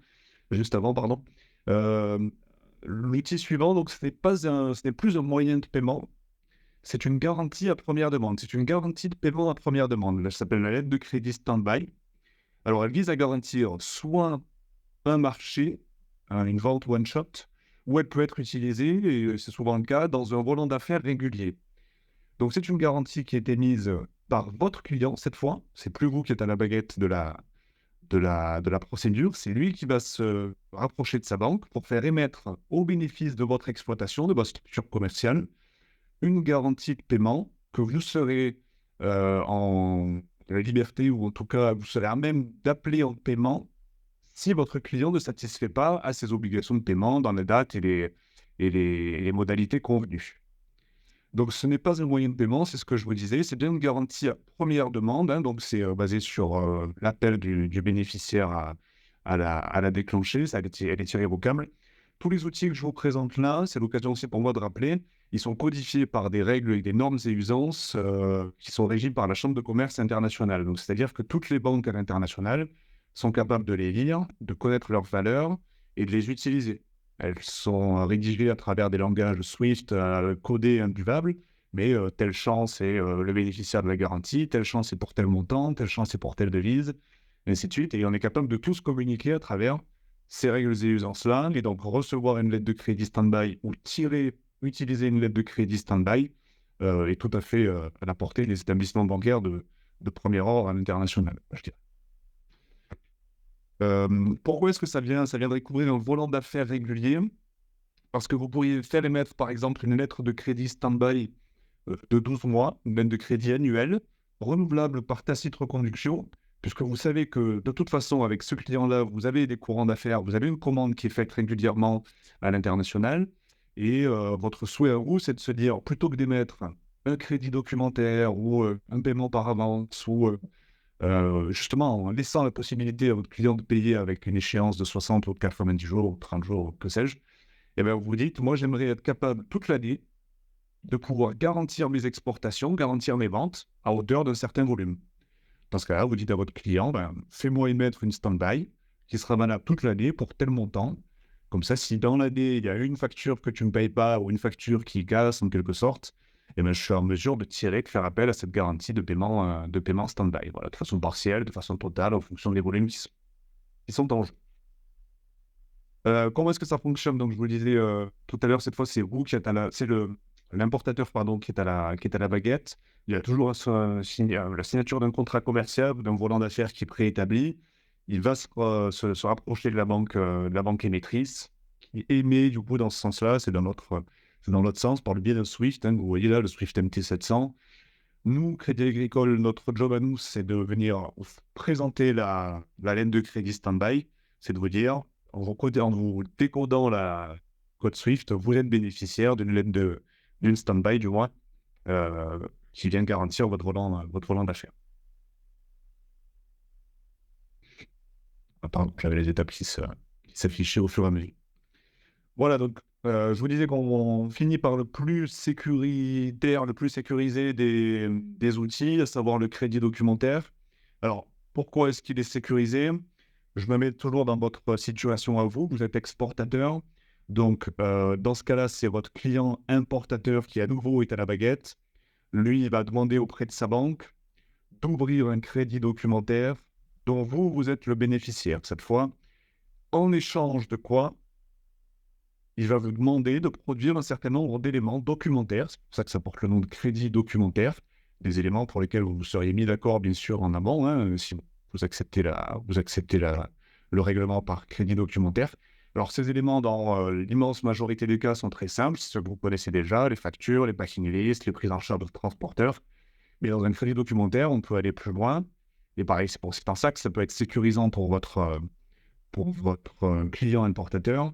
C'est qu'il peut venir vous demander des analyses faites par tiers de confiance, un Bureau Veritas, qui viendrait ouvrir l'échantillon, par exemple, lui reporter la quantité d'alcool dans une bouteille, que sais-je. On peut imaginer tout un tas de choses et assez poussées et farfelues selon... Ça peut aussi dépendre du secteur d'activité, mais pour le secteur qui nous concerne aujourd'hui, voilà l'exemple que je peux vous donner. Donc, c'est un vrai moyen de paiement, au même titre que la remise documentaire. C'est-à-dire qu'une transaction peut être payée par un crédit documentaire. Donc, elle vous apporte à vous cette sécurisation-là, et elle vous apporte aussi la sécurisation qu'en face, il y a une vraie commande. C'est-à-dire que vous recevez une commande, vous allez vous mettre en production, ou du moins, vous allez commencer à préparer la commande, les cartons, les palettes, et puisqu'il y a un crédit documentaire qui est déjà ouvert, dans la mesure où vous êtes en capacité de produire les factures, les documents qui vous ont été demandés, vous êtes sûr que vous serez payé, puisqu'on a reçu l'engagement de la banque émettrice de vous régler. Et vous verrez dans le schéma qui suit que son client ait de l'argent ou pas, la banque s'est engagée à vous régler, c'est son engagement qui va primer. Donc le schéma, c'est le même, c'est vous êtes exportateur, votre client est à gauche, importateur. Je vous disais que c'est un vrai moyen de paiement, donc contrat où la facture fait bien référence à un crédit documentaire. Votre client demande l'ouverture d'un crédit documentaire auprès de la banque émettrice, qui nous l'envoie à nous, Crédit Agricole, et nous, la banque notificatrice. Et donc, notre travail, à nouveau, c'est de vous notifier que vous êtes bénéficiaire d'un crédit documentaire. Alors, vous voyez en vert la possibilité pour nous d'être la banque confirmante. C'était aussi le cas sur la lettre de crédit stand-by. Qu'est-ce que ça veut dire? Ça veut dire que quand vous recevez un crédit documentaire d'une banque émettrice, la banque émettrice couvre le risque de non-paiement commercial, c'est-à-dire de votre client importateur. Mais en fonction de la banque qui a émis cet engagement-là, vous seriez en droit de vous poser la question de quelle est la solidité, quelle est la valeur de la banque qui m'émet sa garantie. Parce que moi aussi, je peux émettre des garanties, mais vous ne savez pas quelle est ma surface financière, je dirais, ou en tout cas ma solidité. Dans ce cas-là, si vous nous le demandez, on est en mesure d'apporter une nouvelle garantie, nous, et de venir confirmer la lettre de crédit stand-by ou le crédit documentaire en courant le risque que la banque soit défaillante ou que le pays en lui-même manque de devises, se fasse attaquer par son petit voisin, voilà, que sais-je. Donc, c'est-à-dire que vous apportez la confirmation et la garantie d'une banque que vous connaissez davantage, puisque c'est votre banque à vous, en laquelle on espère que vous avez un petit peu plus confiance, pour venir couvrir à la fois le risque commercial qui est couvert en haut, mais à la fois le risque un peu plus structurel, je dirais, banque et pays. Donc ça, c'est l'ouverture du crédit documentaire. C'est-à-dire que vous êtes bénéficiaire d'un crédit documentaire qui est à votre nom. Vous vous mettez en production, vous préparez la commande. Oui, pardon. Donc ça nécessite pour votre client d'avoir un engagement bancaire auprès de une ligne d'engagement bancaire spécifique auprès de sa banque. Vous, ça ne vous nécessite pas grand-chose, si ce n'est donner votre code SWIFT de la banque remettante, de la banque notificatrice, de préférence agréée FRPP 878. Donc je disais, ça c'était l'ouverture du crédit documentaire. Maintenant, passons à l'utilisation, c'est-à-dire que vous êtes sûr d'avoir reçu le crédoc. Maintenant, vous expédiez la marchandise et vous nous présentez à nous les éléments qui vous sont demandés dans le crédit documentaire. Notre travail cette fois, c'est de les contrôler, puisque on engage notre réputation à l'international aussi, hein, c'est d'être sûr que les documents qu'on va présenter à la banque émettrice soient conformes à ceux qui nous ont été demandés. Et la banque émettrice, c'est même nous d'ailleurs en priorité, mais notamment la banque émettrice, effectue le règlement. Vous voyez qu'il n'y a pas de lien avec l'importateur, c'est-à-dire que qu'il ait les fonds ou pas, le crédit documentaire ayant été émis, vous avez présenté les documents conformes, vous êtes réglé. Et après, elle se fait régler par son client. Les principaux avantages du crédit documentaire, donc pour vous, c'est ce que je vous disais, l'assurance de la réalité de la commande dès la réception du crédit documentaire. La couverture du risque commercial n'est pas que, puisque je disais qu'on pouvait aussi couvrir le risque banque et pays.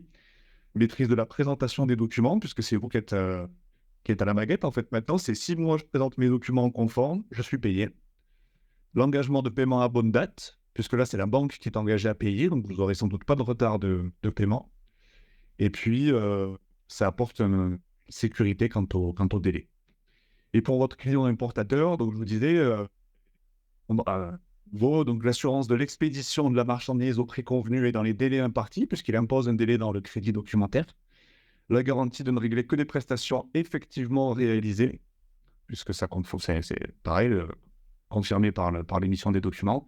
L'assurance de recevoir les documents nécessaires au dédouanement, d'obtenir des conditions préférentielles avec son fournisseur, en l'occurrence vous, parce que puisque maintenant vous avez une sécurité de paiement, peut-être que ça peut vous permettre d'octroyer des délais auprès de vos fournisseurs, peut-être des remises, et puis proposer au fournisseur un financement dans une autre mesure. Voilà, donc pour l'ensemble de notre présentation du jour, mais plutôt précisément aussi sur notre présentation à nous, sécurisation des transactions à l'international, c'est primordial de se renseigner sur le contexte du pays dans lequel vous présentez, dans lequel vous destinez. Sachez que nous, Crédit Agricole, sommes accompagnés d'une quinzaine de représentants à l'international qui tiennent des bureaux, des desks, CACIB, qui sont à votre disposition. On peut être amené à les solliciter pour leur demander la tendance de la disponibilité d'une devise dans une destination ou dans une autre. Donc ça, vous vous rapprochez de nous et vous ouvre les portes de nos 15 bureaux à l'international sans aucun problème. Les modalités contractuelles de votre transaction, on l'a un petit peu vu avec les douanes. On vous conseille de bien savoir quel incoterm vous utilisez, savoir jusqu'à quel point vous restez propriétaire de la marchandise, le transfert de propriété, d'assurance se fait, voilà. Donc, passer à intégrer des outils de sécurisation, c'est notre message, parfois même à votre initiative à vous. Donc, c'est ce qu'on essaie de pousser comme information, c'est-à-dire que nous, en France, on est souvent amené à répondre à une demande de présentation d'outils de sécurisation. Mais il ne faut pas rougir d'être parfois à la baguette et de dire moi, je te propose 60 jours de délai de paiement si tu me mets un crédit documentaire, une lettre de crédit stand-by. Voilà, on peut être aussi à l'initiative, nous, d'intégrer des outils de sécurisation dans dans nos process de commercialisation. Remise documentaire, crédit documentaire sont des moyens de paiement, pas la stand-by. Émettre un crédoc ou une garantie, ça nécessite un engagement bancaire pour votre client émetteur. D'en recevoir un, pas pour vous, c'est pas nécessaire. Et puis le BIC de votre établissement bancaire préféré, agréé FRPP 878. Voilà. On vous invite à vous rapprocher de nous pour d'autres sujets qu'on est capable de développer, la gestion de vos flux, la sécurisation de votre transaction qu'on vient de voir, le financement de votre poste client principalement, et puis la possibilité de vous aider à vous développer comme on l'a vu aujourd'hui avec nos partenaires comme Altios. Voilà. Je vais rester sur cette slide-là. Et bien, on en a terminé de notre webinaire, de notre matinée viticulture et exportation. C'est peut-être l'occasion pour moi de remercier tous les intervenants qui ont participé, qui répondent présents à l'appel du Crédit Agricole pour apporter leur expertise. Tous ces intervenants-là sont à votre disposition toute l'année. Si vous avez gardé nos coordonnées par mail, vous passez par nous, ou bien vous passez par votre chargé de clientèle Viti Agri, qui saura nous retrouver. Et on vous souhaite une bonne fin de journée. Si vous avez des questions, alors peut-être de vive voix, sinon on les compile, comme je vous disais pendant les échanges, on peut les compiler, les recueillir et les faire remonter aux intervenants bien même, et vous répondre en direct dans la foulée. J'ouvre les micros si jamais quelques personnes ont des questions.